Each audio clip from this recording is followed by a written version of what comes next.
This is a triple threat podcast. Myself, Elle Russ, and Karen Martell all getting together to discuss our bodies as they move through perimenopause and into menopause. All the different symptoms that we've dealt with, what we've done to improve our symptoms and deal with those hormonal changes. It is a raw, unfiltered, real woman talk kind of conversation that you are just going to absolutely love. We get down and dirty, we get real. So if you're easily offended, maybe don't listen to this one. But if you have some thick skin and you know that it's just crappy going into menopause and having all of those horrible changes with your body, and you want to learn what you can do to avoid all those horrible changes too and not suffer, then listen up and enjoy. So this is going to be a game changer for you, and you can probably hear the excitement in my voice. The latest introduction, the latest member of the family to the Fixer line is Metabolism Fixer. And this, oh my God, I formulated this just for all my people out there that need to lose weight, that need help in the weight loss department, that can't lose weight no matter what they do, that feel like they have a slow metabolism, and that might be thinking of trying all those peptides out there, you know, the Beverly Hills Soccer Mom drug of choice for weight loss peptides. Or even if you're on them already and you're like, man, these are really expensive and I'm still not losing weight, add in Metabolism Fixer. Here's what I did. I took the power of T2, which increases your basal metabolic rate while you are sitting there watching Netflix. You're burning fat while you're watching Netflix. I combined it with a very unique patented ingredient called Suppressa.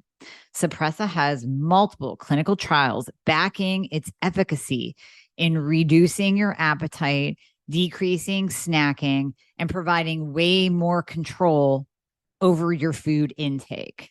It is amazing. We also see improved emotional well-being, just decreased food cravings all around, reduced hunger, and weight management. Add on top of that, we have green tea extract, we have purple forest purple tea extract, both of which affect the metabolism in a very positive way without the jitters of normal fat burning supplements out there from the 1980s and 90s, right? The ones that made you feel like you're having a heart attack.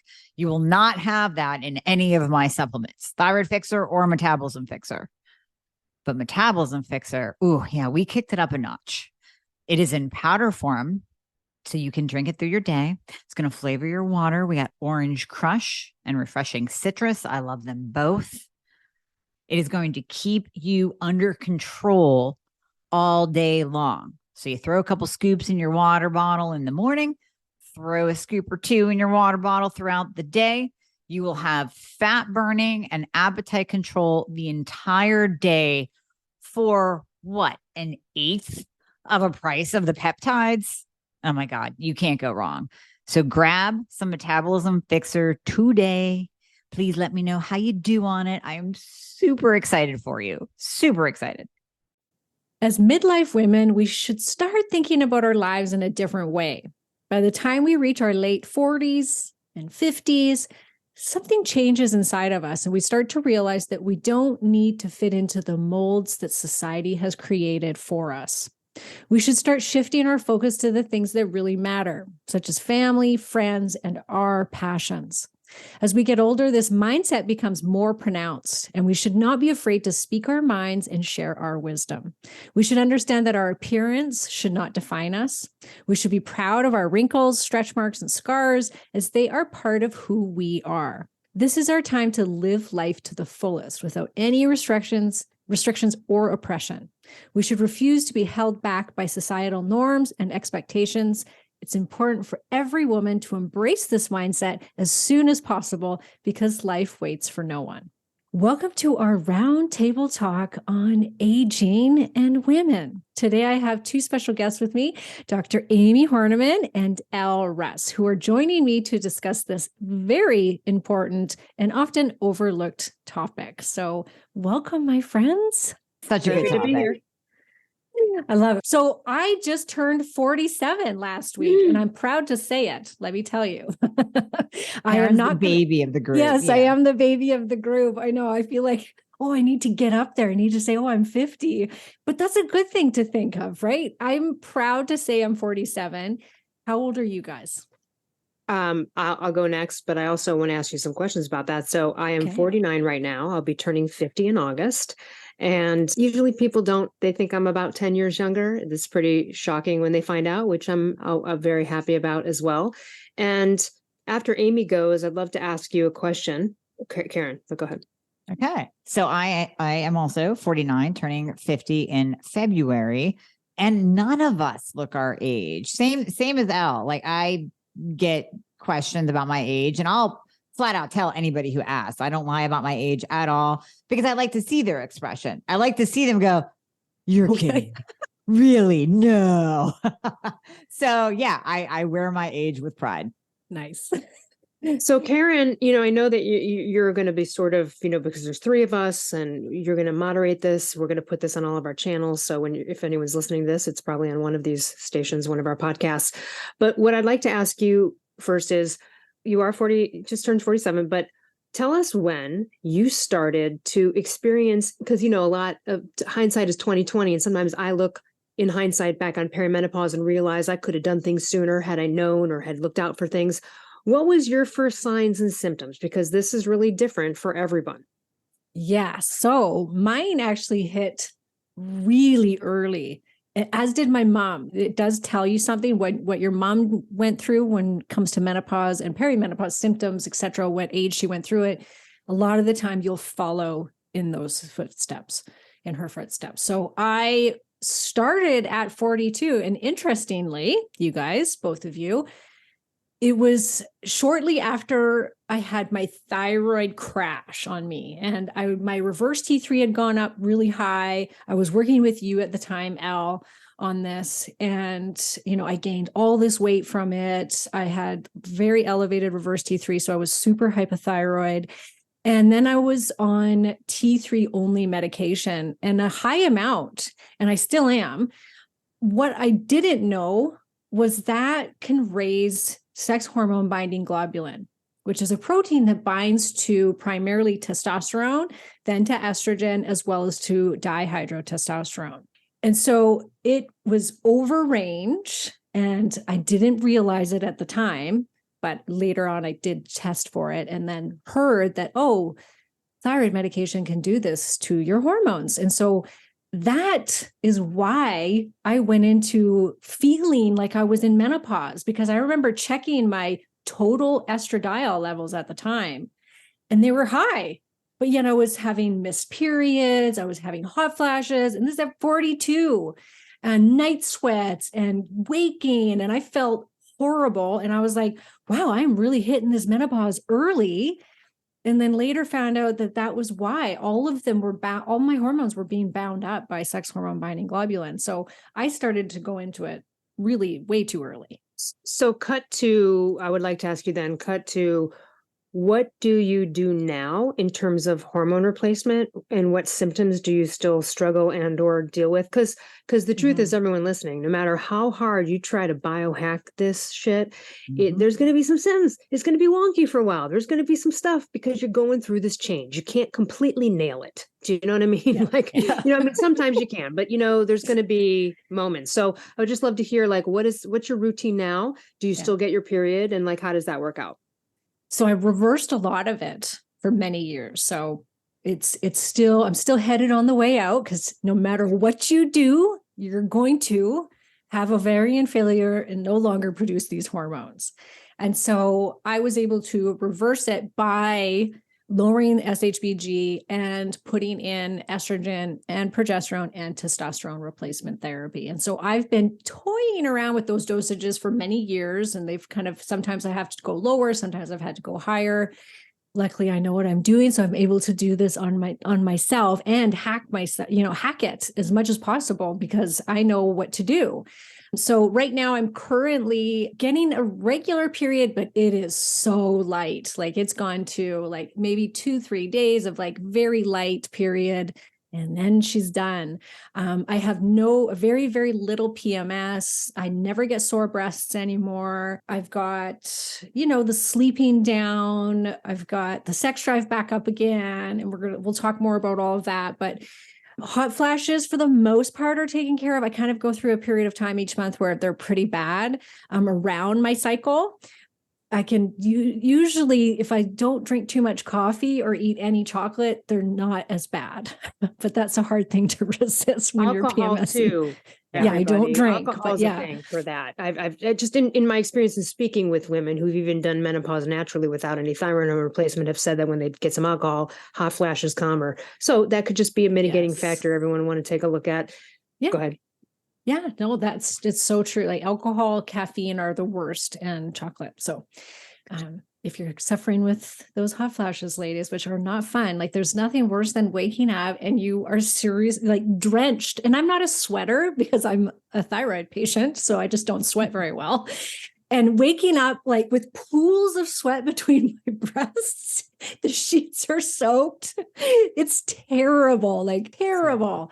But for the most part, I've got all my symptoms remedied and I've got my hormones dialed in really well right now. So I've been able to now lose a lot of the weight that I had gained, and I'm feeling so much better. My energy's better. All of those things are a lot better. And I got my SHBG down. So That's awesome. yeah. What about you?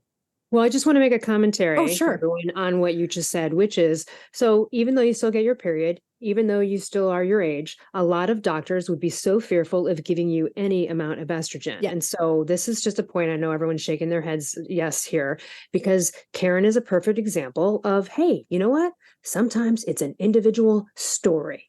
You know what I mean? And so a lot of people would be very afraid. They'd be like, no, we want to wait till you go through all the menopause until you don't have a period anymore before we give you estrogen or that kind of thing. And so I just wanted to throw that out there. It's not typical, but again, glad you got on it. And it's important that you're on what you're on, because now you don't suffer as much with those hot flashes. So I just wanted to point that out.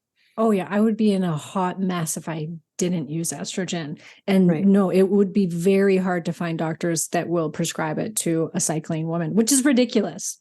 It's ridiculous. It's But again, ridiculous. it's just one of those things. And it's again, like, Amy knows because of her functional experience. It's the difference between functional anti-aging medicine and that viewpoint versus the other. So anyway, I just wanted to make that so that everyone can hear that. Because if you're in Karen's situation, it's not like her fault. She went through it early. And again, I agreed with on the moms. Usually, I've heard from people, if the mom went through it a certain way, it's not like a life sentence. Your mom could have also been way more unhealthier than you, and you might have a better time at it, but it makes a little bit more sense given your history. So, yeah. And to Elle's Definitely. point too, let me tie on this one because you're talking estrogen, testosterone as well. You get as much pushback from conventional medicine when you're talking about giving a woman yes. testosterone. Not many doctors in the conventional world even pair up that hormone with a woman, even though it is our most abundant hormone in our body. Men have more of it, but it's our most abundant. And it's so important. I actually talked to a patient today that she had the best story ever. She was getting her testosterone prescription filled, and the pharmacist said, well, your insurance company told us that they don't cover you transitioning from a woman to a man. That's what they thought the testosterone was for. Yeah. First of all, F them on the assumption on that. Yep. Number one. Yep. Number two, my best friend is trans. You have to take a lot more than what they're going to give you. You're taking like 4 or 5. You're shooting this stuff. Like, it's a whole different story. So that is so ridiculous. That must just been the most uninformed pharmacist on planet Earth. Mhm. Every compounding pharmacist where you have to go get the female testosterone, they know this stuff usually. Like, what backwards area was this pharmacy? Like, Yep. oh my God. Yeah. Oh my gosh.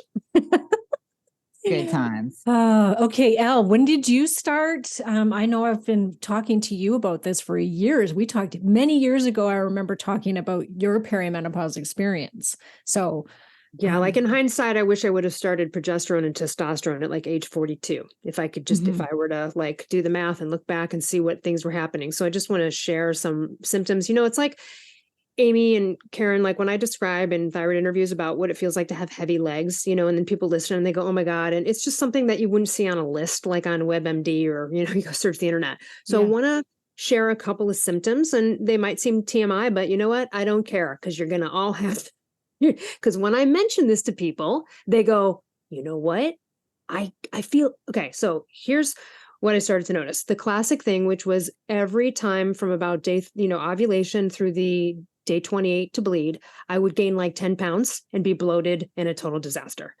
So that was just, it was a lot of suffering. So again, in hindsight, I would have started progesterone cream earlier. I also would have started testosterone earlier, because I noticed that it was hard to retain lean muscle mass and have endurance with lifting weights. And I know Amy can absolutely speak to this. And I will say that after 3 days of taking testosterone for the first time, my chronic dry eyes disappeared.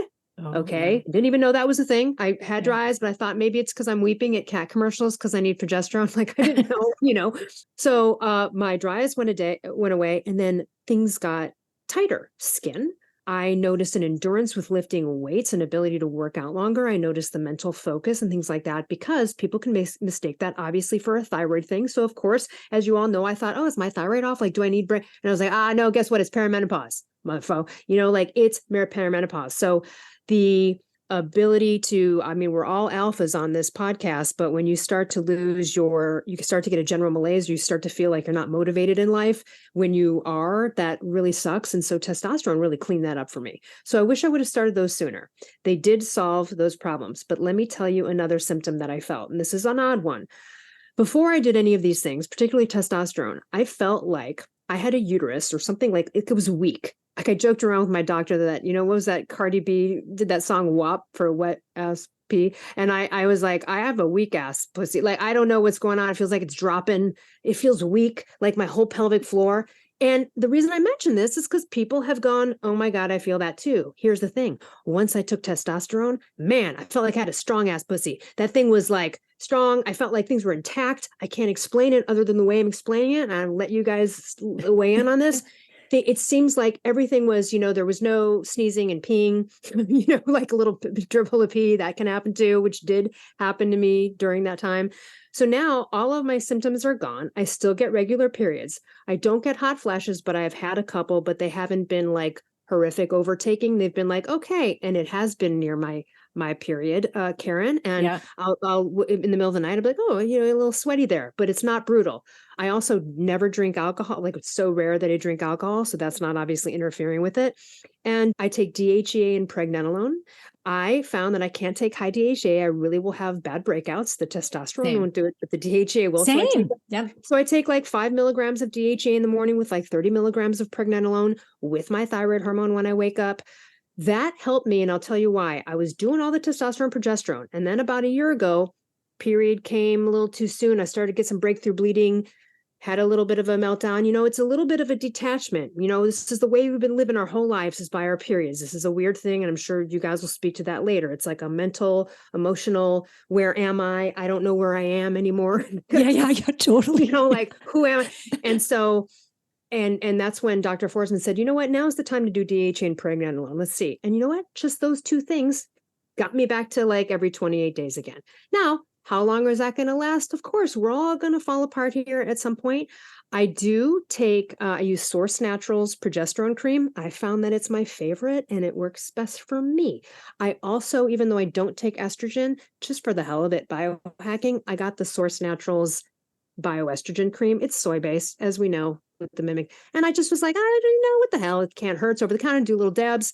I can't say whether I've known a big difference or not, but I will say that I'm a swimmer, and I used to swim with a lot of older women because they were always doing aqua aerobics. And so for years, I always asked them the personal questions about like what was like going through menopause, perimenopause. The ones that did it naturally with like herbs and acupuncture, they got through it, but they're all dried up and wrinkled. They have no sex drive and they have no vaginal wetness. Okay. Yeah. So I had no problems. I had a high sex drive even before testosterone. I had no issue with vaginal dryness. The testosterone increased it to like 30-year-old levels of that. And I will say, made my orgasm contractions much stronger, much better. Me too. Awesome. Yep. absolutely Yep. will never give up testosterone. And really, like when I was 35, like it really feels like I'm 30-year-old. So that's kind of the full deal. And I'm, again, I'm turning 50 in August. Who knows when the period will fully start or if hot flashes, then I'll need estrogen, but you better believe I'm going to do it. I asked a woman, I was at a Thanksgiving a couple years ago, and I was talking to this woman, and she's only, she was like 50. And she said, "Oh, yeah, I already went through menopause." And I said, "Oh, so do you take like bioidentical hormones?" She said, "No." And I said, "Do you have a sex drive?" She goes, "Not really." And I go, she goes, "Yeah, I have to shoot like vitamin E pills up there to like Yeah, keep it yeah. moist or else it hurts." And I was like, "What kind of life is that?" Again, you guys do whatever you want with your life. Okay. But if you're out there listening, but I'm telling you, I don't know why you'd want to just give up on all of the wonderful things that make That you, I don't hormones know. give us. Anyway, I know. yeah. Elle, So I think I've said everything. I get to see you in the pool with like talking to like swimming with these 80-year-old women, women. Yeah. that are like, "So how's your vagina since Well, it's going through menopause?" Totally. Because women are open like that. And we showered in open showers. So I would, Right. I'd be like, "Hey, what did you do? Or what do you do?" And then you go someone like Mark Sisson's wife, Carrie Sisson, who wouldn't mind me saying this because she's public about it, but she's like 67. She's still on all the hormones. It's fantastic. She loves it. And she looks fantastic. I mean, Yes. just Google Carrie Yep. Sisson. And now she's 67. And, he's turning 70. He takes testosterone. I don't think he started till he was 60, according to him publicly.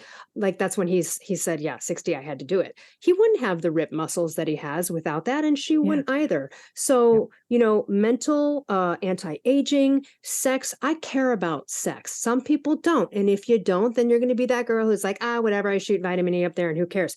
Well, you know what I thought though? She had a husband and I thought, well, that's not really cool, is it? Is that Yeah. fair? Or is he getting Mhm. taken care of over here? Because is he just falling by the wayside? So I have one message. If you're going to let your sexuality falter, you're still in a deal with your guy or person or whatever. And maybe they need something. You have to make that an attentive thing. That's my personal opinion. Because then it's like, what, you just give up? And the deal was like, right, I don't F my friends, right? It's the difference between romantic partners that you have sex with them. And so men, tend to have that longer. And if you're going to just bail out at, I don't know, you guys know what I'm saying? You can Yep. ask me and questions or touch on all of this stuff. There's the rundown. Absolutely. Yeah. And women Yeah. get so like, that's one of the biggest things I hear from my clients is that they're super upset that they don't have a sex drive anymore. And their partner, is typically understanding and is trying to help them and work through it with them. And, one lady was like, "I haven't had sex for 2 years because I was actually torn last time we had sex." Oh my And I'm God. like, "No, you do not have to put up with this." Like, No. no. The Menopause Society has actually come out with a new statement saying that there is no cap on how long you can be on hormone replacement therapy for, which means that, that used to be this like, do it for 10 years. That's your safe window. They have taken that off now. And because that's on old Yeah. HRT and when you're swallowing estrogen, and then it can increase heart attack and stroke. But now they're saying there is no cap. You can take it safely for as long as you want. So that's I'm great. dying I with just want my to say one more hormones, thing so. before Amy goes. Just one more thing before Amy goes. I've asked and talked to different people who do the pellet delivery system versus, testosterone cream or compounded pill. So let me just say what I've heard. According to Dr. Forsman, who again, he's been my doctor for a while, in his practice for about 30 years, even though some of my friends my age take compounded progesterone, he seems to think from his experience, he's like, you know what? I found that the actual compounded pill of progesterone sometimes works better when people have already crossed over a little bit more into menopause. So that's just one thought. But I do have friends my age who take compounded progesterone and they're fine. The other thing is the pellet stuff. I've heard mixed reviews on this. I've heard people be like, "Don't freaking do it. It's awful. It's too risky. It does this, it does that. It shoots this out too much. It depletes and then it's awful." So I've heard a lot of that from women. And then I know women that are like, "I love it." Now I know that's more experimental. In my view, I'm not sure I would ever do that delivery at this point from what I've heard about it Same. from people. So I just don't. Anyway, that's it. Now I'm done. Let's get to Yeah, Amy. on the pellets, I mean, honestly, just kind of springboarding off of that, I can honestly say of all the women who I've worked with, and I know Karen can expand on this, maybe one out of, I don't know, 50 to 100 will say, "Oh my God, the pellets, they're so awesome." Most of the time they will say, "Yeah, I lost my hair and then I didn't feel good." I said, "Yeah, because that pellet shot you super sky high and it's usually Right. testosterone based. shot you super sky high. You had a dude level of testosterone, and then you dropped down the other side and plummeted, waiting for your next pellet. It doesn't even make sense because once that is in, it's in. Like with any other delivery method, we can adjust the dose. Even if it's cream that's barely working, we can go up in the cream and try to make it work, or we can change you to an injectable. But once that pellet's in, you're riding that wave and you're losing your hair and you're dealing with the acne and you're dealing with the crash on the other side. I rarely see someone that is like, oh my God, a pellet. And listen, if it works for you, keep doing it. That's cool. Right. But if it's not working for you, or if you're just starting out, I wouldn't dive right into pellets. No, because once they're in, like you said, you can't take them out. And I've had clients who, one woman, she gained 30 pounds, and in that time that she had to just wait it out, and she felt horrible. So I always say, if you think you want pellets, then at least start with cream or injection so you get your dose right. So you know what your dose is going to be, and then they can apply that to the pellets, and then you can try it out. Some women do. They really like it. It's very easy. It's convenient. You put it in. You don't have to think about it for 3 months, but you will get sky high and then you will get drops. And some people can handle that, but a lot of people can't. I've had women say that was horrible, horrible feeling and experience. It doesn't make sense. Like Amy said, it's too volatile to, like, why would you even venture into that if that's the risk? Like, that's how I look at it. Anyway. 100%. All right, Amy, your turn. And then also, if anyone wants to touch on any of the symptoms that I mentioned or anything that I just talked about with my personal experience, please do. But those are... Yeah, I want to circle back to testosterone, the vagina, sex drive and stuff. But Amy, let's hear from you first. Yeah, no, for sure. So I always celebrated my period. Really, like every month, kind of moving into being 47, 48, even a little bit 49-ish in the beginning. I was like, every time it came, yes, I still got it. Yes, it's still here. And then it stopped that's it. It just stopped. I didn't have I spotted a little bit and I got it this month and then not the next month. It just stopped. And I was like, what the hell? And just like you said, you kind of become attached to it. And in my mind, I attach that to youth. You know, that having your cycle is youthful. And there are some people that argue that. So I started on just static dosing. So here comes in the progesterone, here comes in the estradiol, here comes in the testosterone. And I was on testosterone before. So I did start the testosterone first, then the progesterone, then the estradiol. And I can say, honestly, not having a period, I don't like it. So I finally gave in a couple of months ago. And I said, all right, I'm going to try rhythmic dosing. Let's just see what happens. Because I was talking to a woman who really inspired me. And I know there's two, thought processes on rhythmic dosing versus static dosing. But this woman told me her story.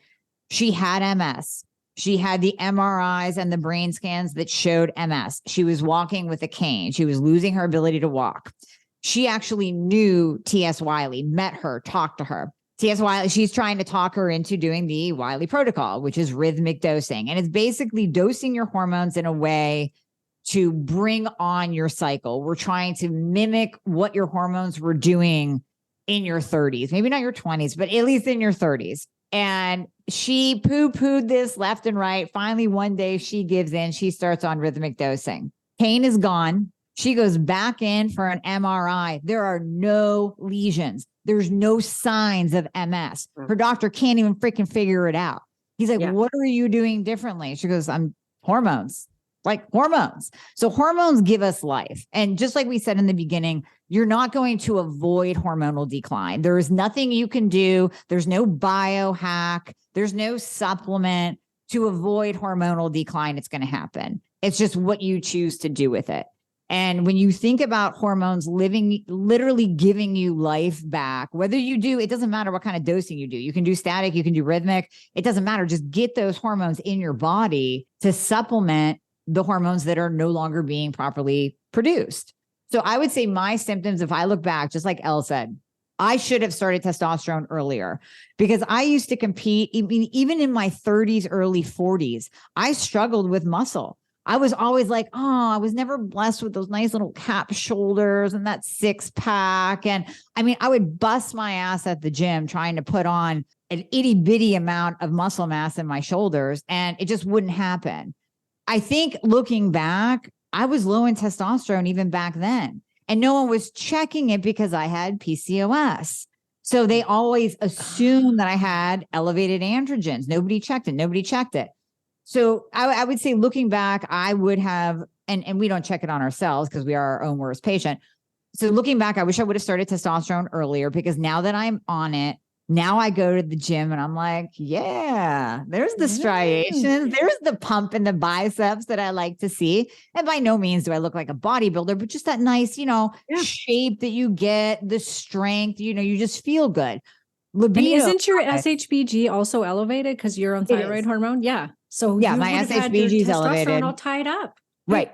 Question: how much testosterone do you take daily? I do 10 to 20 milligrams of testosterone cypionate injectable, and I do it sub-Q. How would that equate to cream? Because see, that it wouldn't, like, no one would take 10 milligrams of cream, or now you're into like. No, you want more cream. Yeah, you want a higher dose of cream. 20 milligrams a day of cream, because it doesn't absorb as well as injections. Yeah.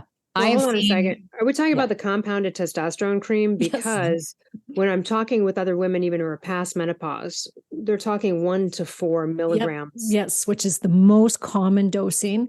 Right. So the is doctor different or super low? Amy and I, we low. both work with regenerative sports medicine, Dr. Rand McLean and Todd Keelman, and they've been doing testosterone therapy forever. And he was on my podcast. I can link to that in the show notes, but he was on the podcast and he said that he finds that he's got to start women at 20 milligrams if their testosterone's low. They're choosing, a day, if they're choosing to do cream. He says if they're choosing to do injection, then it's what Amy's saying, like that between 10 to 20 a week, like one injection a week of testosterone cypionate. So you're doing 1 a week of 10 milligrams, roughly, you said, Amy, and that's once a week. I got it. You're not. Yeah, and I'll go up and down. If I'm feeling like kind of weaker, if I'm not getting that pump or something's high, you can feel it out. You can feel if you need more. And then maybe if I start to break out, I'll dial it back. I'll just do 10 a week. But no, in my patients, when I look at the women that try a cream, because a lot of them are like, I don't want a needle, I don't want an injectable, they'll try a cream. And I have seen testosterone move literally like 3 points in 3 months on a cream, because you have so many variables. You have, what did the compounding pharmacy use as a base? How are they applying it? Are they actually rubbing it in? Are they putting it in the right area? What's the thickness of their skin? So there's so many different variables when it comes to cream that I mean, once in a while you can get a woman that responds really well. I also have someone else that went all the way to a 125 total with her testosterone with cream. Okay, fine. Then she's doing it right. And that cream jives with her body and she's feeling the effects of it. But I would say most of the time we have to go the injectable route just to get that number where it should be into the optimal range.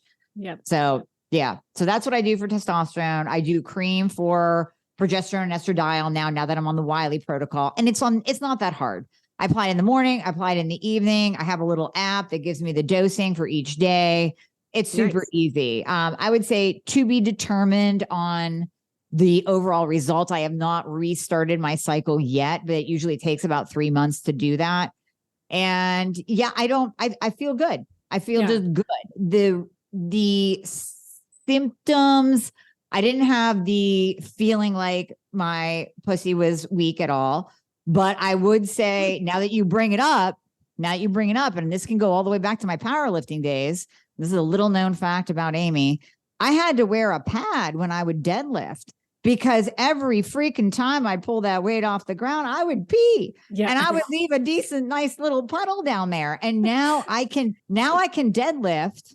And I mean, not the same amount of weight that I used to, but I can deadlift and not piss my pants. So there is something to the strength of the pelvic floor. Yeah, it is. Yeah. Yeah. No, 100%. There's something to that. So I would say, libido's fine. Vaginal dryness, definitely better. So that did start to happen. I was like, oh no, same. Here I am, an old lady. My vajayjay is drying up and I'm going to have to break out the lube every time I have sex. Yeah. Now I don't have to. Great. Now I don't have to. So I love hormones. They're just beautiful. They're just Oh beautiful. my gosh. Yeah. I really Well, couldn't live and a without variety them. of them have saved all of our lives. So from thyroid hormone that's currently Yeah. saving all of our lives to bioidentical hormone replacement for aging. And by the Mhm. way, so I have a Healthy Half Being Hot. Elizabeth Resnick's a health coach. She's a double certified health coach. You might have seen her on Instagram. She's just gone through menopause doing absolutely nothing. And she has sworn by eating a raw carrot a day for years for what it does to estrogen or whatever. Like she's like some fiber that, anyway, she swears by it and she's been able to go through it. But again, I wonder, when are you going to hit? Because you're going to hit something at some point, unless you're okay with it. It would be very rare to hear of a woman who has vaginal wetness and libido and all of the things. I want to say what else I felt Mhm. about testosterone. I've never breastfed, but I had pancakey flat boobies, and suddenly I feel like they were like teenager a little bit more. I felt like skin and everything was a little bit more. Yeah, after doing testosterone and stuff.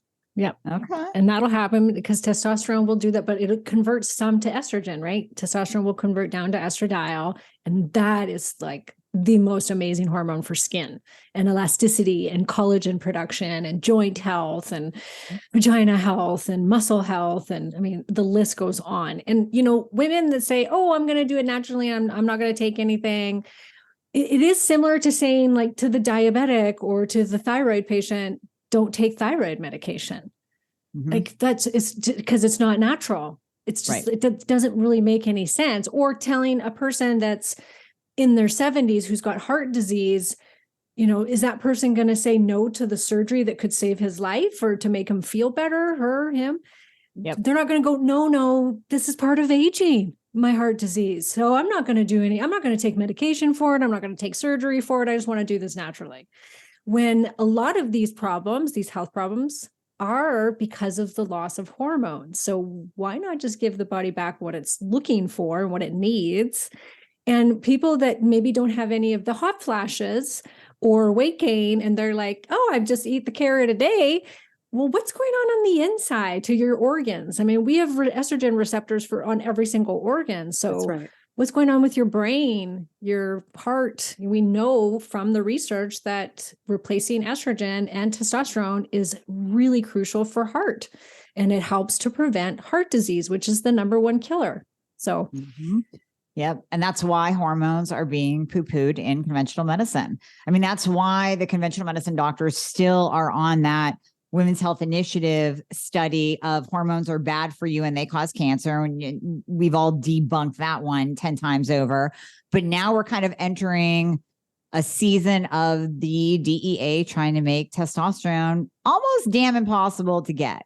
And my argument forever has been classification of testosterone as like a Schedule C drug in the same category as opioids. They're trying to keep something from you that will keep you off of the medications, the statins, the blood pressure medications, the antidepressants, the sleeping pills, because that's big pharma right there. And I know I'm going down a whole different rabbit hole, but you have to understand, everyone has to understand that bioidentical hormones are life-saving. They will prevent, like Karen said, heart disease, cardiovascular disease, the biggest killers of women and men for that matter. When men have low testosterone, they are at a greater risk of cardiovascular disease.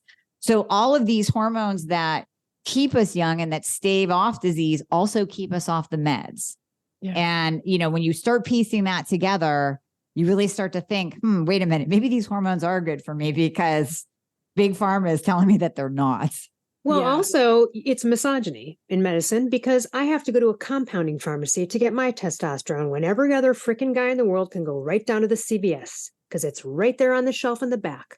Yeah. That's bullshit. that's such That's bullshit. absolute bullshit that's the case. So, classic, right? And yes, of course, it's like, I tell the story, maybe many women listening and you guys have had it. Have you ever had your pH balance just be off in your vagina somehow? Like it's not an infection or anything. It's like too much soap or something happened and it's weird. Sometimes it happens when people have sex with someone, but it happened to me just out of nowhere. And I went to the gynecologist and because I was like, hey, they took a Paxman. They go, oh my gosh, you have this thing. You have to take this antibiotic. Your vagina could explode. This is dangerous. I'm like, they're scaring me. Yeah. And I looked at this antibiotic. It's horrible, like horrible symptoms. I'm freaking out. So then I called Dr. Forsman and he goes, oh my God, no, listen, you don't take that, go to the compounding pharmacy. I'll do, what was it, boric acid and pills. You shove them Yep. up there for a couple weeks and you'll be fine to go. And it was $40 versus 100. And those freaking female gynecologists made me sound like I was going to die. I was in dire danger if I didn't take this antibiotic and blah, blah, blah. And it turns out just shoving something up there pretty natural, just fix this simple thing,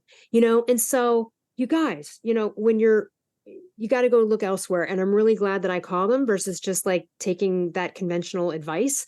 I just didn't know there was another answer at that moment, because they're scaring the crap out of me. Right. And so, these things, this is going to happen too with these doctors that are like, Yeah. you have to take this statin. And on that note, and I know we're not talking about that, but everybody listening should know you should never take a statin unless you get a CAD screening. And that CAD screening, if it's 0, you're fine. Okay. And you don't need a statin. So don't let someone prescribe you a statin based on their ill-perceived notions of how to read your lipid panel, old-timey lipid panel reading. Make sure you get a CAD score. So anyway, that's off good topic. call. Yeah. And you might No, just that's need good. thyroid and testosterone. I Yeah. mean, that'll be beautiful. Exactly. Or an There estrogen. you go. Yeah. Yeah. Yeah, because I will see women's like it's very, very common for cholesterol to go up, blood sugar to go up, thyroid to go down as you're going through perimenopause and menopause. Extremely common, and people are like they're super healthy. They're been exercising and eating clean, and they're like, "What? Why suddenly is my blood sugar going up and my cholesterol going up? I haven't changed anything." And it's like hormonal loss. That's what's going on. So, and we know that thyroid has so much to do with both of those things as well. And it's common, very common for it to go down in menopause. So I think so I can't tell you how many women I look at on their labs and you can see their thyroid is not out of range, but at the very bottom of the range all the time. Which is, it might as well be below the range if you're at the bottom of the range. There's no real difference there. Yep. No, and then as exactly. we head into perimenopause and menopause, progesterone is the first to drop along with testosterone. So these women become estrogen dominant just because of that imbalance of progesterone to estrogen. And that estrogen dominance then crushes their thyroid, pushes up reverse T3. So then we see this whole interplay as they're entering perimenopause when the hormones are changing. And it does, I mean, even if they didn't really have a thyroid problem before, let's say it's not even Hashimoto's, now they do have a thyroid problem because the reverse T3 is high, a free T3 is low because of that estrogen dominant state because they don't have enough progesterone. And cortisol issues that are affected by all of that stuff. So now the cortisol is going to drive reverse T3 possibly, or not let you get the stuff you're taking, get into where it needs to go. So yeah, it's like a 2-part thing. As you're aging through perimenopause, get the female hormone stuff figured out because more problems will be headed your way. And now you got to solve all of them at the same time. Be nice to ease into it. I guess that's the idea. If we could go back in time, right? Yeah. Now, women tend to have a real issue with going through perimenopause, right? Their hormones are starting to change. They're feeling different. A lot of women, like 80% of women will gain weight. And you can be the most fittest, healthiest person in the whole world. And you can gain 20 pounds in perimenopause. Yep. And it's super, super frustrating. But if you can, manage all of this, you can get your hormones checked, you can, start replacing your hormones in a timely fashion. And everybody's different, by the way. Some people will do better on rhythmic hormone dosing. Some do better on static. Some do, but you really have to find what's going to work for you. So if it hasn't worked with what you've been doing, please keep looking because there's many ways to replace hormones. And some people I have seen flourish on the Wiley protocol or the physiologic restoration protocol. That's what they needed. They needed super higher doses in a rhythmic fashion, and that's where they feel their best. And then I've had women that need tiny, tiny little bits of static dosing, and that's all they can tolerate. So don't give up. Find what's going to work for you. No. I think it's interesting that we're all on a different protocol and we're all doing well. So that just speaks to how individualized it is to really find your jam, find what's going to work for you because we're all thriving. Yes. It's good. Yes. And maybe we just, everyone, if you're in your early 40s and you're like, I'm starting to, but I don't know. Again, maybe a little tiny DHA and pregnenolone is the first move. Then maybe you just see how that goes. And then the second move might be, do I need a little tiny, like my progesterone cream? I only take it at night for day 13 through 28. And I still just take a 1/4 teaspoon, which is just like the lowest dose of that because anything else for me is not good. So again, it's not that I'm opposed to racing it if I need to, but you can just start at the minimum effective dose of everything. And, even start with over-the-counter DHEA and pregnenolone. It's cheap. It's Yeah. easy. You can get it anywhere. Yes. And those are precursor hormones. So those hormones make other hormones. So that can be a great starting point. DHEA is great for vagina health. So you can even get serum that you put right on the labia, and that can really, really help with that. So yes, many options. By the way, I did make a mistake. So who was it? Someone said, oh, you can take testosterone cream and like, you can put it, like rub it on your, privates. And I was like, okay, well, so I was like, oh, is that going to like do some amazing sensory something like that I haven't experienced? That's great. And then they're like, oh no, it's just a place you could put it. I'm like, I'm not doing that. I'm not putting cream all up in there. I mean, but I know some people do it internally, but I just choose to still do it on my skin. But I remember thinking like, so I tried it once thinking that it was going to create. I have heard that it does, Elle. I tried it and I was like, yeah, no, this didn't. All right. Well, okay. And then it just was like, all right, everything was cream. I use my testosterone cream before I have sex every time. I inject it right up inside. Because I do find it makes me a lot, more lubricated. I don't mind sharing that with my husband, right? Like it's testosterone, so he can handle that. It's not estrogen, so it's good for him. And I find it does enhance the orgasm and the pleasure. And I have read, like, if you put it on your clitoris before sex, that it can enhance the orgasm. I have read that. So it didn't for me, but I tried it. So that's a biohack you can try. And like maybe people, and I do know people do obviously, yes, there's also lots of deliveries for these hormones, right? And so if people also are really suffering with the sex stuff, then yeah, some of that stuff's up there. But yeah, I didn't notice it. So then I was like, well, just keep doing it the old way. Wait, Karen, you always talk about a clitoris, which I absolutely love that term. And I have used it over and over again now. You should trademark it. Didn't you say in one of your podcasts that if you do put testosterone cream on your labia, it is growth? Like you can possibly get a clitoris. No, I've heard that you can grow hair where you put it. Okay. Not well, the. I've also heard of the clitoris too. I don't want one. The clitoris is if you're just your levels inside get high enough. But people will put it on their labia because they can, where they've put it, like let's say they're putting it on their arm or their chest, they will get hairs. They'll get hairs. And so putting it on the labia, they find, works a little bit better, or putting it inside the vagina. Okay. And it can be really great for bladder control and uterine strength as well. So putting it right up inside can be beneficial for some women. So don't rule it out. But I was just saying, I think when I proposed that to the doctor and I said, hey, you told me I could put this on my clitoris, but I didn't. He goes, well, that's usually for people who are struggling with the sex stuff. If you already have a high sex drive, then you probably don't need to put it there. And he goes, and it could take time. It's not like you do it once and then like, oh my God, I've had this amazing, like, that's kind of what I thought. I'm like, oh, is this some like cool hack for some like amazing section I'm going to experience I haven't before? And it wasn't. So so you're right. Like, so especially then it would be applied there if you were someone who was struggling with that to begin with.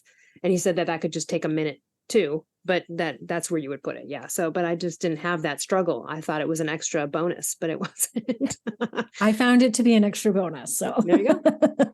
That's like kind of like a lot of the physical stuff, but I want to talk about the mental stuff because I feel like that is such a huge piece of this time in our life where women are being told everywhere they look, do not age. Like whatever you do not age, and do everything to your body and to your face and whatever else.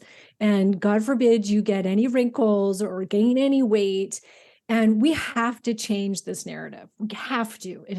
I want my daughter to grow up to be in a world where women are looked at with respect and, they are still worthy. And because they're getting older, we should be putting them on a pedestal, not going, oh my gosh, how dare you get older? Like my mom, for instance, well, hopefully she won't listen to this, or maybe it's okay. She can listen to it. I have totally noticed that she doesn't value herself anymore. Like she's just written off any idea of having a boyfriend because she's just like, well, what man's going to want a 69-year-old woman? Like literally, that's what she thinks. And she's a really good looking woman. Like she is. She's beautiful. She's taken really good care of herself. She's a fantastic person. And I'm like, how sad is that that's what you believe? That you are no longer worthy and you don't deserve to find love or find a man because no man's going to look at you. That's ridiculous. What a limiting belief. So how have you guys, like, have you felt those things? Have you felt like, oh no, I'm getting old? Amy, what about, how have you felt? Yeah. So I can speak from a very young age, and I don't even know where this came in because my mom never took hormones. You know, she wrinkled, she aged, she did all the things just like we normally see society and women do. Something clicked in me at a very young age that I didn't want to age. I always joke that I would never have a 401k or retirement fund. I would have a plastic surgery fund.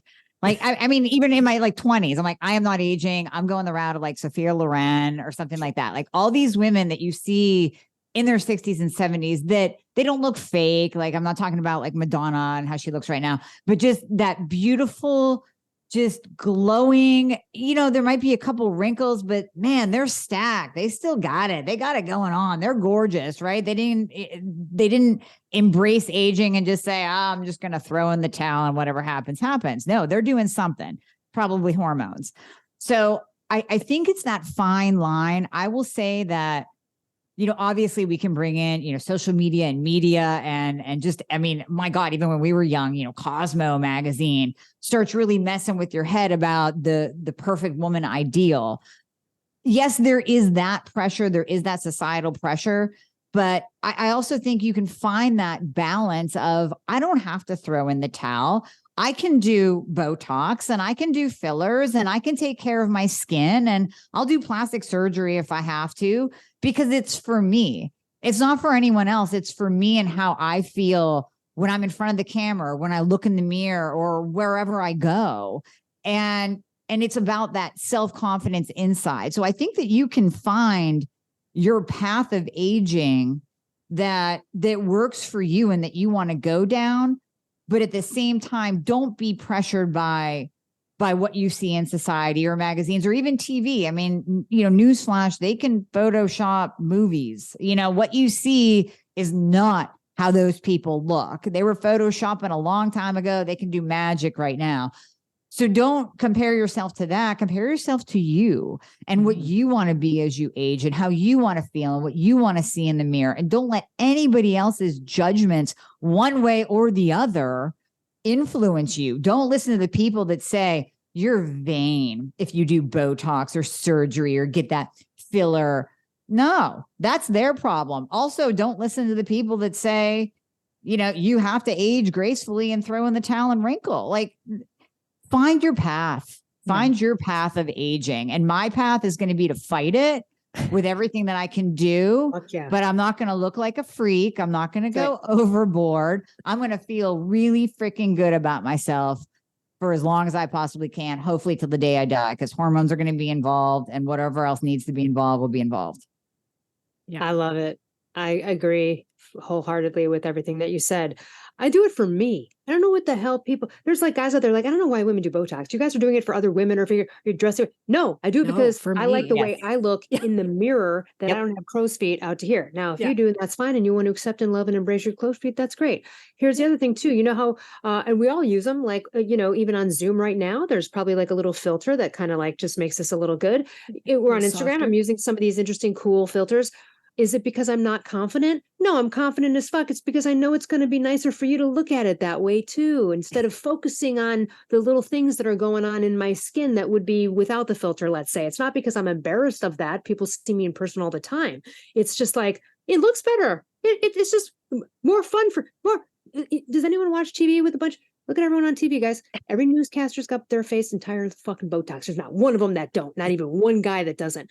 Look at I'm living in the town of I'm Los Angeles and Hollywood, and this is what we call them when we see someone that's gotten really horrible, out of control plastic surgery. Our code word is BHSP, and that stands for Beverly Hills Science Project. So I'm never going to look like a fucking science project if I can help it. Like, unfortunately, Madonna has become a little bit, and we love her, right? But damn, she fucked up her face. So that can happen.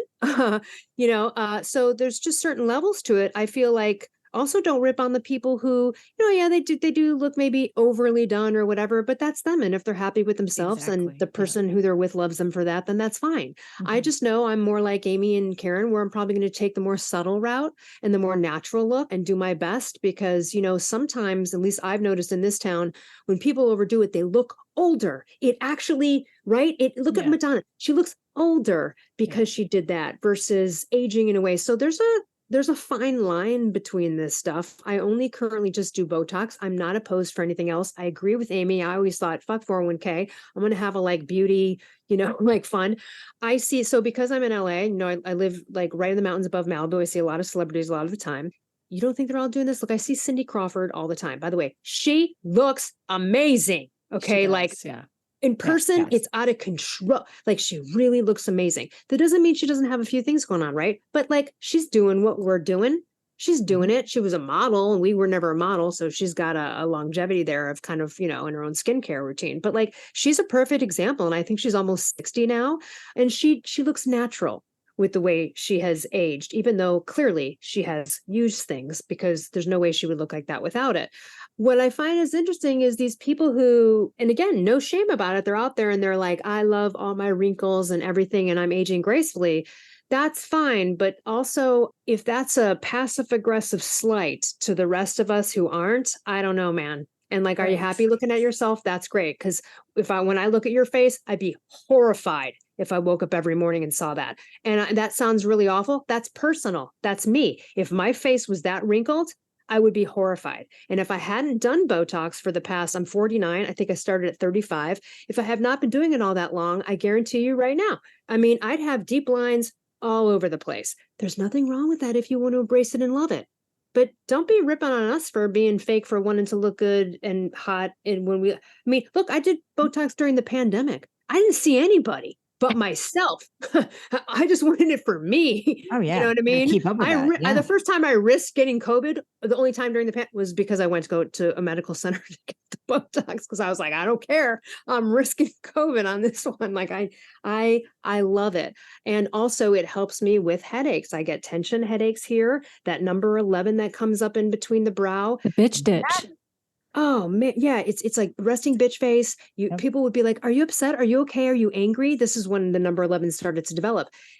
My face, we do so much stuff. We're reading, we're researching, we're looking at camera. Like, I don't get tension headaches. At the end of the day, I'm not sitting there rubbing my forehead. So there are so many great uses for it. I know guys that get it who don't care about vanity, that do it for the tension headache right there in the middle of the brow. So, it just has a nice effect that they don't have the number 11.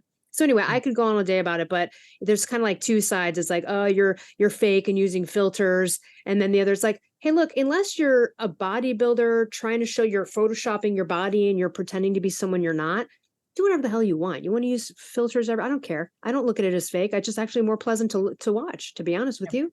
I don't know what you guys think about all that, but like, I think there has to come a time where it's like we can only do so much Botox. Do you know what I mean? We can only do so many facelifts. retin-A. Yeah. There's, and you're still going to age no matter. And so I think, like I do Botox, I just get it in my forehead. I don't care. I like my crow's feet. So I let those go for it, and I know that it's just going to continue. Right. And there's only so much Botox that's going to fix that.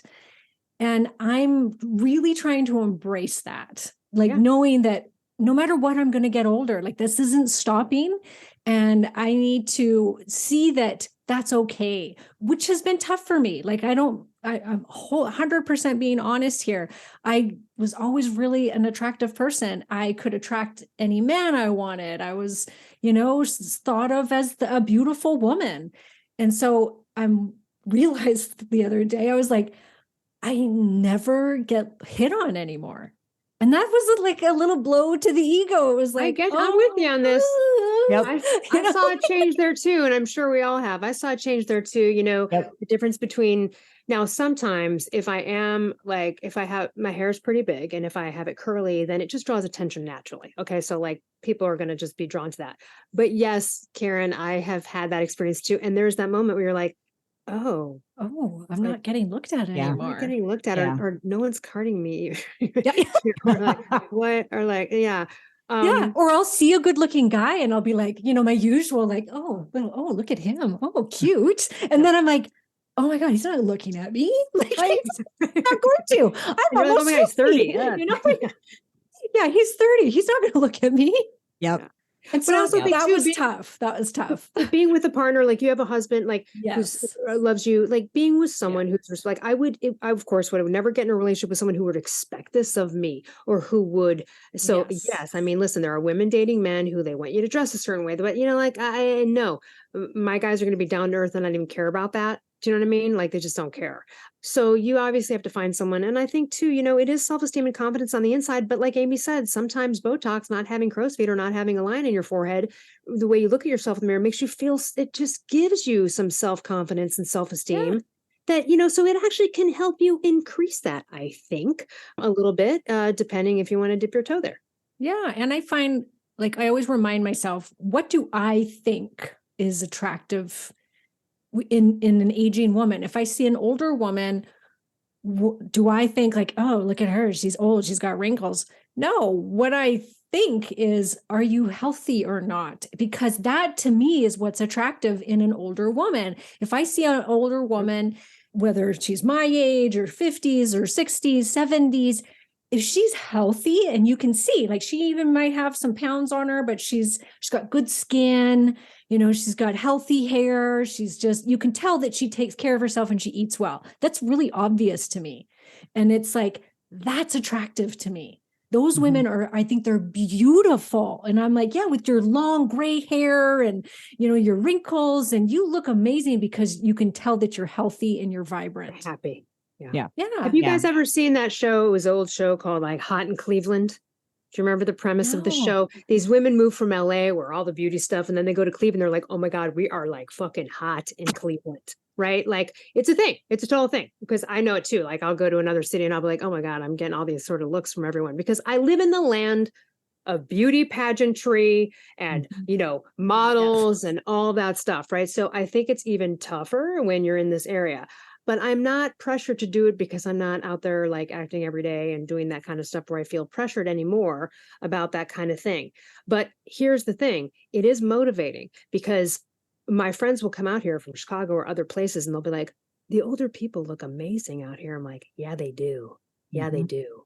It's kind of an incentive in a way because, it's not like you're trying to keep up with the Joneses, but you see that it's possible around you because everyone's a Carrie Sisson and a Mark Sisson, like a lot of them are. And so you're really you're the man out if you're schlumpy and you're not fit and stuff because people here really age well because they're active and they care about this kind of stuff.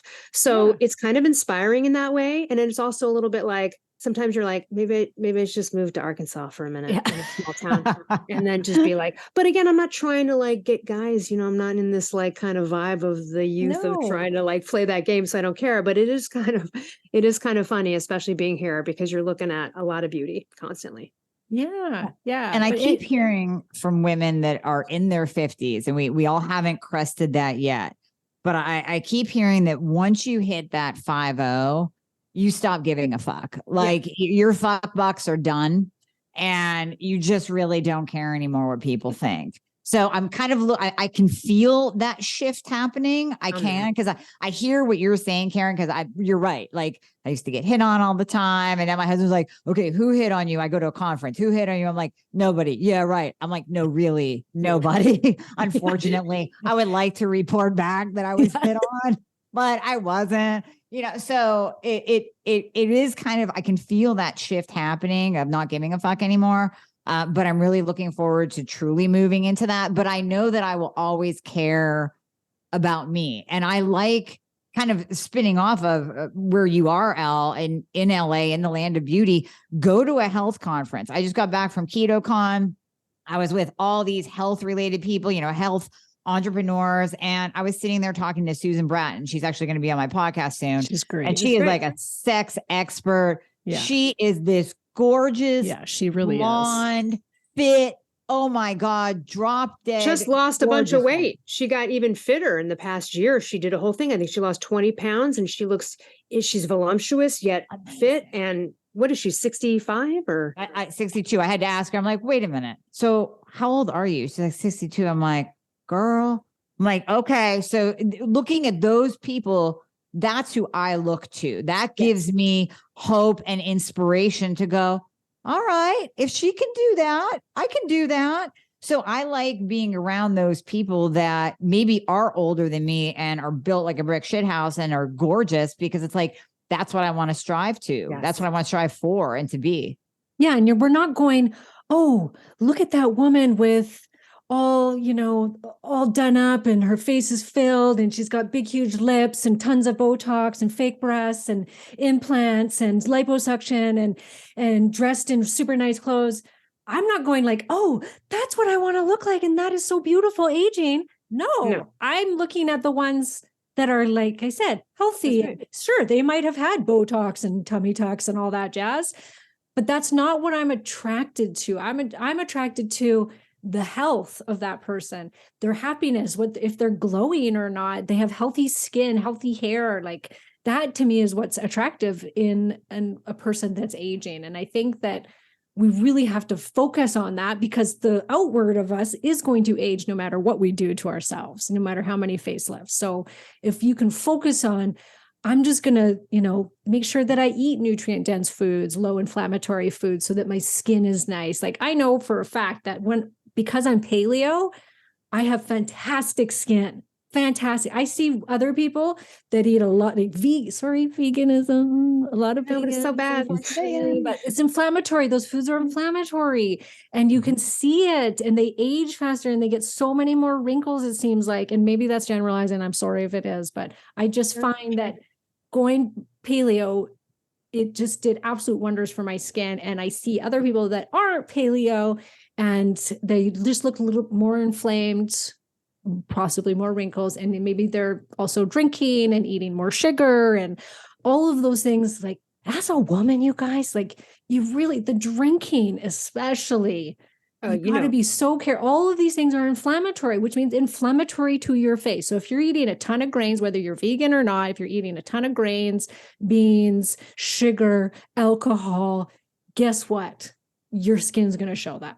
Mm-hmm. Haven't you? I mean, look, this is what I always say, because I've never been a drinker, and I think part of the reason I have good skin and have aged well is because I'm not a big drinker. I mean, we're talking like rare. I mean, it's not like, I don't know, I had a drink like a year ago, or I have a sip. I mean, I really don't drink. Same. Yeah. Alcohol is a horrible ager for women. You can see them walking down the street. They've got that ruddy complexion. They're top heavy. Dude, it's a classic. Yep. You know what I'm saying, Puffy. Amy? Like, yeah, puffy, but ruddy. And then again, I just want to say what it does to people's attitudes and shit. Like, you drink over time, it's like compounded interest on being just a bitter pain in the ass downer. It's a depressant. And whether you think it is or not, over time, unless you are the person that's exercising every day and just having your drink or two and whatever. But if you're not, it's going to catch up with you. So I think one of the biggest agers is drinking. That being said, I love marijuana. I have for years. I've always been a marijuana consumer. I drove all the drunk people home. Nowadays, I live in a state where, you can get it in a variety of delivery systems. So you don't have to smoke it. So you don't have to light it up. You thank God for that. I'm not advocating for that. I'm just saying I've never met a successful drunk, and I've also never met a successful drunk billionaire. And I've also never met anyone who's been a consistent drinker as a woman, heavy drinker, like a nightly dealio, and they've just aged. I've never seen them age well. I've never seen one age well. It's just so bad. You know what I'm talking about? It's that top heavy, weird. Yep. Oh yeah. Yeah. It is a poison. It is a poison. Andrew Huberman did a great 2-hour long podcast on the effects of alcohol in the body. And I recommend everyone listen to that. Yep. Listen to our podcast first and then listen to that one.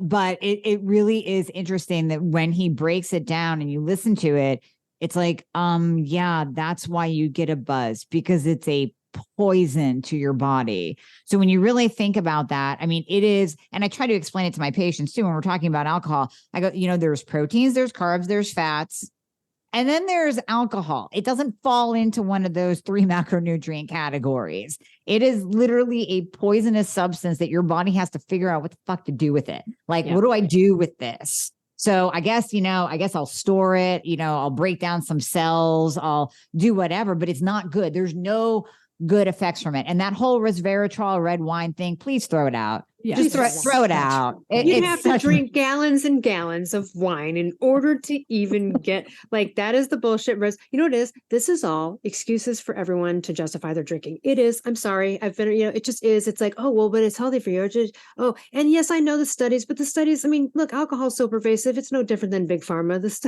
like the studies on grains being wonderful for your gut, Yeah, come yeah. on, that's by the grain lobbies and the Need food fiber. pyramid. So, the alcohol thing, I think if people can get away from that, and again, I'm not saying choose another vice, but or make better choices. Maybe it's Dry Farms wine. Maybe it's just hard alcohol that's cleaner. Yeah, man, I think that's a Yeah. really bad ager. Oh, God. Women will say, oh, they don't want to use hormones. It's going to give them breast cancer if they use estrogen. Well, I will tell you, you have a higher risk of developing breast cancer if you drink than if you use estrogen. Right. They've there. always That's said that. They that's said it's like the fact. 40% chance or something. It's been that for a while that if you have 2 drinks a day as a woman, you can increase it. I wouldn't be totally shocked. My aunt, we don't have breast cancer in my family, but my aunt, who's maybe 82 now, was a big drinker. She did get a little breast cancer late in life. She caught it quick. It's over with, but she did ask herself, I wonder if it's Mhm. from, it's kind of the first question we're all like, well, I mean, you're just boozing it up every night for your whole life. It's amazing it caught up to you only at 80. And that's probably because she was extremely active and healthy otherwise. Otherwise, maybe it would have come sooner. And again, we don't know the causation. I'm just saying Yeah. she even Still. questioned it. Yeah. But women do so much to take care of their bodies, especially as they're aging. Like women will go to extreme lengths to take care of themselves, and they'll spend all this money, but God forbid you take away their booze, which is like, that's like one of the biggest things that could help with your aging, but you don't want to give that up. And so you really got to look at that and ask yourself, is this how you want to spend the next half of your life? Drinking away your emotions and, being puffy and possibly overweight and having a higher risk of breast cancer and heart disease and liver disease. And the list goes on and on. And I think a lot of women, they say that I interviewed a woman about this actually recently. All around the world, drinking has gone down in most demographics, except for women over the age of 40, it has gone up. Isn't that sad?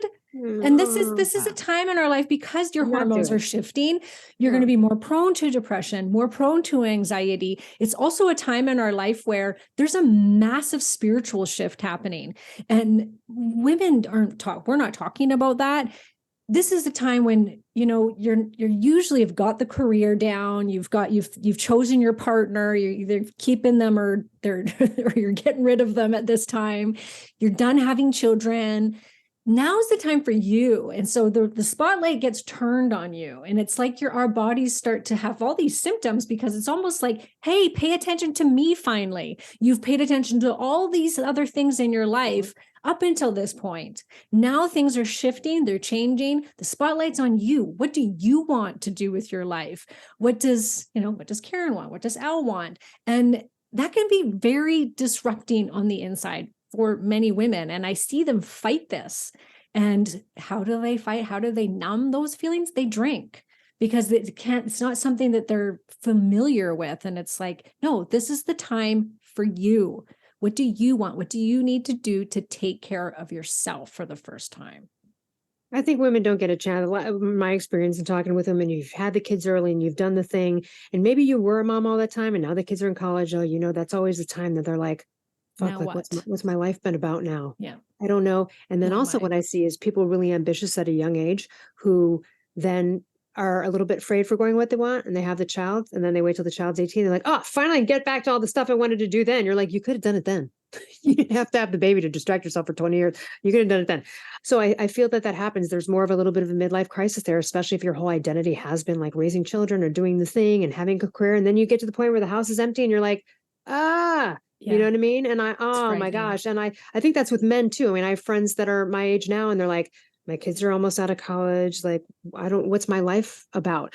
We are all so lucky we've been able to follow our passions, but so many people don't. And then I think it hits them even harder at this time. That's when I'd be probably drinking too, because they're like, what am I to do? I'm all, not realizing that there is a whole nother life here. I mean, look, Louise Hay started Hay House at age 60. right? Wow. She lived till Yeah. 90 something. Look at the empire that she built, right? There was that other famous Black woman who started bodybuilding at like 80. Remember that woman? She's like 95 now. Yes, she looks amazing. Yeah. It's amazing. Like, I mean, I love those people. Or I think all of us here are defining, like, listen, we wouldn't see this when we were younger and people were our age. Like, you know what I mean? Like our mothers were our age. Like we wouldn't, we're more youthful. Anti-aging is like getting so good now. We know so much more about Yeah. so many things, right? Who knew about gluten back when we were young? Nobody. Yeah. Just didn't even think Yeah. about it, right? Yeah. Yeah. I And just now think we have hormones. and now we have hormones that are okay to use. They're safe. But yeah, I think that this can be a great time in our life. Like it's not like, oh, we turn 50 and it's over, which I think a lot of people have in their head, like, oh, who am I to society now? I'm not of any value. I don't have children to take care of and to raise anymore. And like, no, this can be the best time. Have you guys found that like you're more yourself than ever before? Like I certainly have myself. Like I'm way more myself. I feel like I know so much more. I'm wiser. I'm just a better person. Like I love aging for that reason, because I'm just so much more who I really truly am. And I don't take any crap anymore and all that stuff. So what about you guys? Well, yeah, you spent your fuck bucks. You Yeah. spent them all. Now I you agree.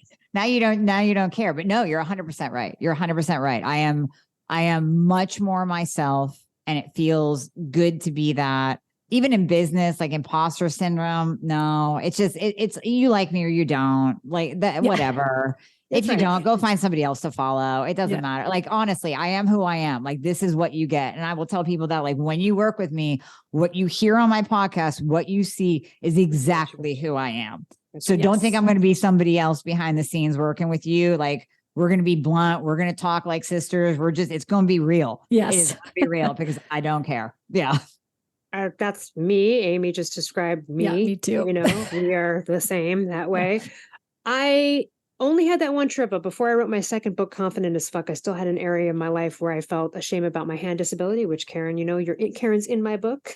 You were one of the first people actually who was sort of a stranger that I told I was trying to act with vulnerability and get over that.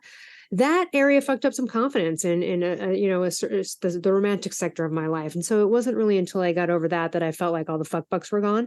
So I think in publishing that book and kind of coming out with that story, kind of sealed the deal on the way up to 50, where now I really don't give a shit. And I don't care. You could call me the C word to my face. I don't care. You can send me, I don't care. I think every adult says this because I remember hearing it. When you get older, you won't care about you won't care. And they're right. They were right. If I could impart more of that earlier, but I think I did get to it maybe a little sooner than 50, just because I was writing and working through the things that I needed to kind of seal up my overall confidence and self-esteem in life, or get rid of all my fuck bucks. But I'm pretty sure they're gone. I really don't. I don't know. I don't really care. It's nice. It's really nice. It's refreshing. liberating. Yes. Yeah. I mean, I didn't care Yes. so much before. I kind of always had a good attitude, but I think I would be a little bit more worried about like something, or I don't know. I just don't, I'm not anymore. It's kind of like, whatever. Mhm. Yeah. So I think every woman should read Confident as Fuck because Mhm. it's just course. going to boost you. It's going to give you that extra little because I look back at me in my 20s, like Amy in her 20s, and I just want to pet her and be like, you really are beautiful, even though you don't think so. And when you age, you're going to be more confident. It's going to be okay. Because I look back and the amount of care and just, lack of confidence in some areas when I'm like, damn girl, you look good. Why'd you think you were fat back? So yeah, if I could speak to my 20 something, I would definitely tell her like, it's going to get better. Going to get better. Yes. Hopefully everyone will be more authentic. I mean, I think that's the Yeah. key, right? Like think Amy so. just said, I am who I am. I do not change. People hear me on podcasts, everyone else, they know, what you're getting. You're not going to get anything different. But I mean, not that we don't have the capacity for true empathy and understanding. We do, because Amy and I and Karen have been through it. It's not like we can't be There's sweet. to severe people we're empathy. talking I've to. like We're- too we're- much empathy, I think. But when we're, yeah, right. But when Take we're it all getting down on. right. But when we're getting down to business, you know what I mean? Like we're going to be straight up. I think that authenticity reigns supreme. I talk about that with confidence and self-esteem. The more everybody could just be who the fuck you are, and someone is going to love you for it. I'm not for everybody. Everyone, you know, right? Like you just said, Amy, you know, hey, look, I'm not for everyone. You like it or you don't. I'm not going to try to convince you. Go to someone like when I 17 years ago was looking for a life coach. I interviewed 3 of them, 2 women and 1 guy.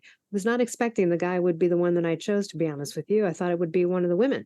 And I chose him because he had our person. He was like, get to business, 30 minutes, can lock that up, to the point, no bullshit, call it out. That's my jam. Where the women that I had consultations with were like, so that's lovely. What else in your life? And I was like, oh my God, we gotta, right? So we're not for everybody. Someone's gonna want another coach, another type of person. I just think we are who we are. And as long as whoever you are, be it, and be that person. Don't try to be anyone else, because it's going to be found out. You try to be someone else, it's so fucking fake. People are going to be like, who are you trying to be? Just be you. Someone's going to love you for you. I've interviewed how many people over these 8 years? There's some people I've interviewed, and I'm sure you guys have had this, that it's like pulling teeth. You're like, how do they even have a conversation in life? How do they live with themselves? This is who, oh my God, they have a family. Who puts up with this? Like boring. But you know what? They got millions of followers. Well, guess what?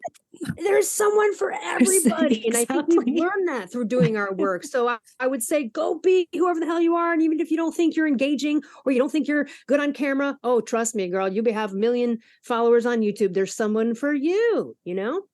Yeah. It's so true. Oh my gosh. Yeah. Appreciate who you are right now. I think that's so important. Be who you really are right now. This is the time, you guys, to be who you are, because like life is short. It's going to end. You know, we're moving into the second half of our life. And as you know, it really starts to speed up. Like I was like, I feel like I just turned 40. And that was 7 years ago, right? Like it does. As you get older, it gets faster. Yeah. It's like, just like, yeah, the fact that we've known each other for that long is just mind boggling. It's like, how did that much time just pass? My son was asking me on my birthday, and he's like, so Mom, when you're 50, you said you want to go to Italy. What about when you're 60? And I'm like thinking, oh, that's so far away. And then I'm like, oh, that's 13 years away. That's actually going to go by like that. Like that, the last 13 years just went by so fast. I'm like, oh, then I'm going to be 60 years old? Like, that's crazy. We got to do another roundtable at 60. Let's do 60, a follow-up. Yes. 100%. Oh, yeah. Something that I just kind of want to leave everybody with is my sister. She's a very wise woman, and she's been, you know, over the years, she just keeps saying to me, we really just have to enjoy where we are right now and how we look right now instead of fighting it, you know, like, yes, fine, we're going to do things to make sure that we stay healthy and stay young looking for as long as we can. That's great. But this is still going to be the youngest you're going to look. Yeah. Look, you are only getting older. So appreciate it, because when I'm 60, guess what? I'll be like, I wish I was looked how I did at 47 in that podcast that I did, that roundtable that I did with Al and Amy. True. Right? So you always have to remind yourself that this is the best it's going to be. And it's like, we are going to continue to age. So appreciate where you're at right now, because you're only going to get older. And that's at every age. It doesn't matter if you're listening to this and you're 80 or you're 90, you still have to appreciate that's how you are right now. Yep. And I think that's important. Love it. I just want to say one last thing we didn't touch on, and Amy's really like the expert in this one, which is you think you can get away with not lifting weights, and you can't. You cannot. You cannot. Good luck in your 40s, 50s. It won't work. You can't hike for 5 hours. And I remember Mark Sisson and Brad Kern telling me this, like, you could hike 5 miles every day. It's not going to do it for you. You have to lift weights. You do. And it is harder as you get older. You really need to keep up with this stuff, man. And so that is the one thing that I've realized you cannot escape. And it was escapable before. you could lift weights once a week and kind of get away with that bullshit and have those shoulders, Amy, but you can't do Yep. it now. And also the argument of organ reserve, forget how you look, forget the muscles. It's to strengthen the muscles, because then it's going to create a demand on the bones. And then, next thing you know, you break your hip, you can't spew the sputum. Now you get pneumonia and you die because you never challenge your lungs. So part of the exercise and all of that stuff is for organ reserve.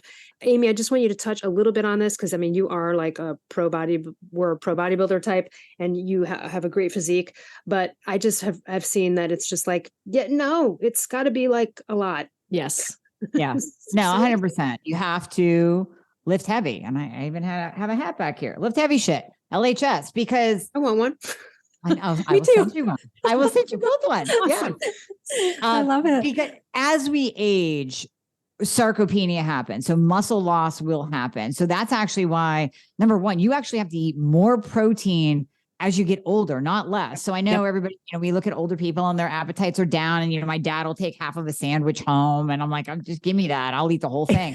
Right. So your appetite's going to go down, but you actually need more protein as you age to keep on that muscle tissue. So that's part one. Part two is lifting heavy. Yes, all the walking in the world, the water aerobics, all of that, it's not going to keep on that muscle mass. And when you lose muscle, that's where bones break. That's where osteoporosis bites you in the ass. Right. That is where you become hunched over and brittle. So if you want, and that's where you gain weight, because muscle is metabolically active. So when you lift heavy, and I'm not talking, you don't have to be a power lifter. You just have to lift to push yourself to that limit. Don't pick up the little 2-pound weights and throw them around. Lift heavy, lift to the point where maybe when you hit a rep of 10 or 12, you're like, oh, damn, I don't think I can do another one. Good. Do that weight. Now go up and do a set of 8 with a heavier weight and push yourself and contract those muscles, because then when you feed the protein on top of it, give your body amino acids, now you have that protection. And even if you don't care how you look, even if you don't want that lean, sexy muscle that gives you the shape, for God's sake, this is about health. This is about longevity. This is about you not being in a nursing home because you fell and broke your hip at the age of 75. It is about long-term health and longevity. So yes, that is probably one of the best things that you can do. Don't just be walking around the block. Actually, my husband called me yesterday. He's at the gym. He's like, these two ladies, all they do is walk around the track. And that's all they do is walk. Like, can't they do that at home? I'm like, yeah, they could. But since they're at the gym, they really should get off the fucking track and go into the weight room, pick up something. You guys, my mom is a victim of this. And I really want to say, so my mother's been healthy her whole life. She's eaten broccoli every freaking night. She took the calcium and magnesium. My mother's never been a smoker, never been a drinker. She looks 10 years younger than her age. No Botox, looks great. However, I'll just do my walk. Now she has osteoporosis. You can't escape it, people, because she never lifted a weight, or maybe she went through 2 weeks of having a personal trainer come over and they lifted thing, and then she whatever, and just was always about, I've got to walk. Amy's right. Get off the fucking treadmill and get in there, because you will have osteoporosis. And I have great bone density because I've been lifting weights and I was doing that young, but she just wasn't. Look, and a lot of people aren't. They're working. You don't want it, man. And it saddens me, because she has done everything right other than the weights and still couldn't escape it.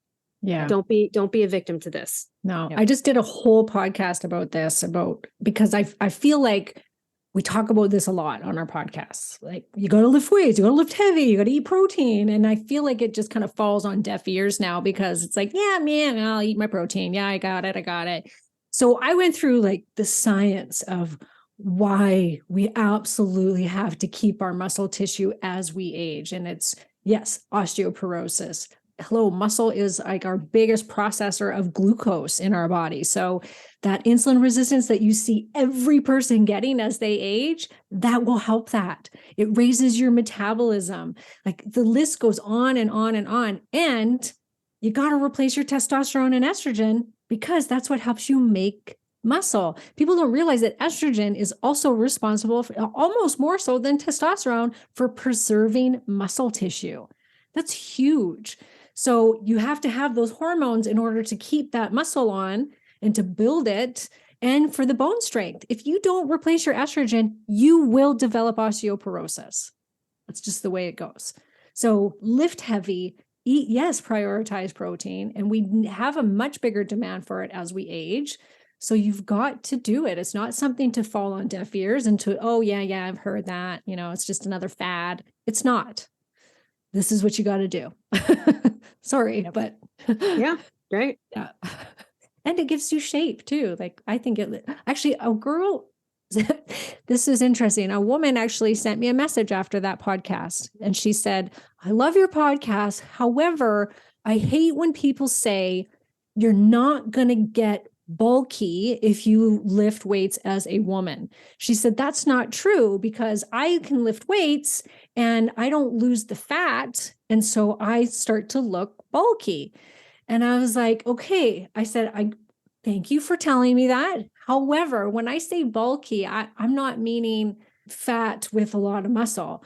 I'm saying like the women that look like they're men, they're huge, they're bodybuilders, because that's what women have in their head. They think, oh, if I lift heavy, I'm going to look like a big muscle freak. And I think, and I told her this, I said, and I think that if you are a heavier set person, I'm sorry, but I do think putting muscle on makes it look better. Like, yes, you might look a little bit, thicker, but you're going to have more tone and you're going to have more shape. And it looks good. To me, it looks good. I think women that are a little heavier set with lots of muscle, I think that looks fantastic. Yeah. 100%. Yep. Posture, look, everything. Yeah. Posture. Yeah. And you two are both in incredible shape. I'm getting there. Oh yeah, the perimenopause Right back threw me at you. stuff. Perimenopause had me some weird stuff that before they got the stuff right, you get 10 pounds here and there, and then you just have to go, okay, now we gotta get it off and it works. But like It's what worked for me. Like that's what biohacking, finally issues. worked to get my weight down from the menopausal weight gain was I started to lift heavy and started to prioritize protein. I did not cut calories. I did not change my diet except for adding in more protein. And I lost 10 pounds. So there you go. And that's from coming from somebody that, does everything and knows everything about weight loss. So I mean, I think it's like anytime we don't Peloton. follow what we preach in any kind of way, we're going to, you're going to have a Thanksgiving, you're going to overdo it, but then it's like, you got to get back on track or now we're down a whole road. I just thought I think before I really got the progesterone dialed in, increased testosterone, I felt like I was spinning a wheel a little bit there. Then I also really switched it up recently. I started doing Pilates again for the first time in many years. And I wasn't a big Pilates person before, but I loved it. And I started to do that because, man, I mean, I don't know. I love compounded weightlifting so much, but I also won't take the time to stretch. Right. And Yes. I got to say, I had a foot thing during the pandemic. It looked like, is a bunion happening? What's happening? It's gone after doing Pilates for like a month, probably because of the footwork, the stretching, the stuff. So it's like I could get away with maybe not doing Pilates or whatever, just stretch and do 2 seconds. But no, so now I'm like, no, I'm going to go force myself to get my shit all stretched out. It's still not going to do enough. You still have to lift the heavy weights because Pilates is not going to be as heavy as what you could do squats with or something necessarily. But yeah, it's a great addition. I do yoga for that. Yeah. Oh yeah, there you go. Yeah. I'll do yoga once or twice a week and then I lift heavy 3 to 4 times a week. It's a great addition. Yoga, Pilates, any of that stuff, or just any kind of stretching. If you just have a stretch routine, that's fine. But I noticed that I will slack. So then I force myself. Same. Yep. Yeah. I will not stretch actually. Amy probably doesn't slack on any of the stuff that has to do with working. No. I'm human too. What do you do to stretch? What do you do to? I do yoga. I do hot yoga. If I do regular yoga, I'll get bored. I'm too type A. So me too. It has to be punishment in a sense, right? Like make me sweat, let it be really hot. Like I loved Bikram yoga. We don't have it anymore, but I did love Bikram because it was so like regiment and like hardcore. And it did still, but it still makes me very much so relax and get into that meditative state. It takes me about half the class. And then it's like, I can relax. And I can't just sit and meditate. It drives me nuts. No. But I can do it through yoga. So I got to force myself, go to yoga. It forces me into that meditative state. And I love it. So that has to be part of my routine for sure. Exactly. It's all about balance, ladies. Finding the balance. Yep. Okay, ladies. Anything else? Any final parting words for our women? No, this was awesome. I mean, honestly, I think we covered everything that women need to hear, from we'll say the medical treatment side, the hormone replacement side, all the way to aging and confidence. And I mean, we literally touched on everything. So I think this is almost like the perfect roundtable discussion ever. We can title it that in the podcast. There you The go. perfect roundtable. But no, I mean, I really enjoy talking to you all because I know we're all like-minded and we care, we care about the women out there and we care about our clients, and we genuinely want every woman, I always say, to be that badass woman that she's meant to be. And it's possible. And I think, knowing that it's possible and imparting that hope into women is really important, that you don't have to throw in the towel. You don't have to just give up because, you turn 40 or 50 or whatever age, 60, and that there are answers, there's help, there's things that you can do to just be your best. Whatever that is, you can be your best. Well said. Well said. Yeah. Okay. Well, thank you for joining me for this amazing roundtable, and for all of you that are listening. When you see this clip on, on our Instagram channels, and don't hesitate to put in the comment section what you struggle with aging, and we'll you can tag us in it, and we will comment on what you're struggling with. So we can always do another podcast episode answering the listeners' questions, the biggest struggles of aging. Okay, thanks, ladies. Thank you. Thanks.